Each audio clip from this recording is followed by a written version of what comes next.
Wake is the game that takes a Stephen King novel and adds a compelling TV-style narrative. It's also a game with such bad dialogue you should insert a sheet of surgical plastic into your cleft before playing, in case you clench so hard your buttocks melt together. Rose. Yes. My manuscript. I really need it. I understand. I know what you need. A muse to inspire you. Oh, for Barry.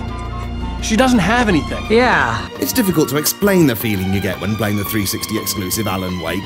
You know Remedy are pretty cool because they did Max Payne, and everyone's always banging on about how great Max Payne is. It's a masterpiece of graphic noir fusion. It invented bullet time, you know. You can make it jump past the door and do a baddie.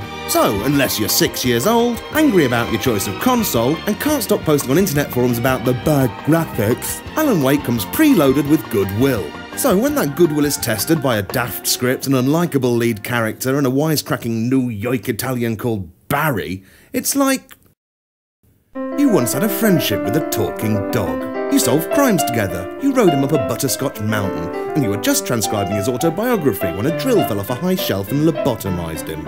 Since then, he's been an ordinary dog. You still love him, but it's strange to watch him drinking out the toilet when you've seen him screw his nose up at an indelicate Pinot Noir. But sometimes, out of the corner of your eye, you're sure you see him winking, and you think, he remembers. He's telling me he remembers the time we took Meow Meow together and helped Emperor Atahualpa fend off the Spanish conquistadors. But then he just makes a sad huff and starts licking the loose bag of skin where his balls used to be.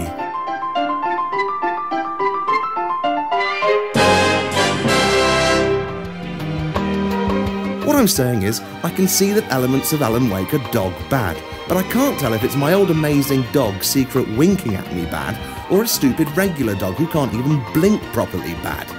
I was so worried that I was missing out on a level of ultra-subtle satire, I went back to their first hit, Max Payne. And it's exactly the same thing. A sad man who misses his wife uses humorless cliches to describe what he's doing while he does it.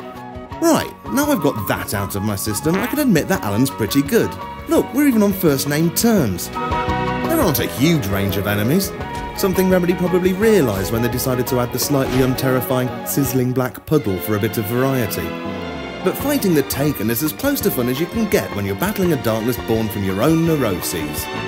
While survival horror games have historically made themselves scary by making you walk the way you're facing, giving you a weapon you can't use while moving, or letting you wear women's clothes, Alan's closer to a regular shooter.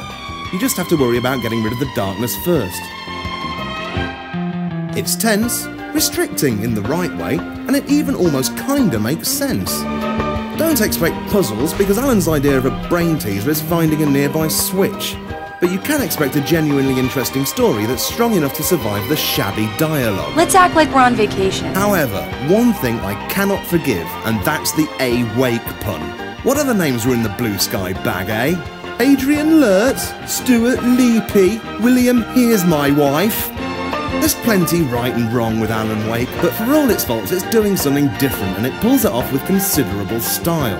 And that's why I give Alan Wake one thumb up and a magical winking dog.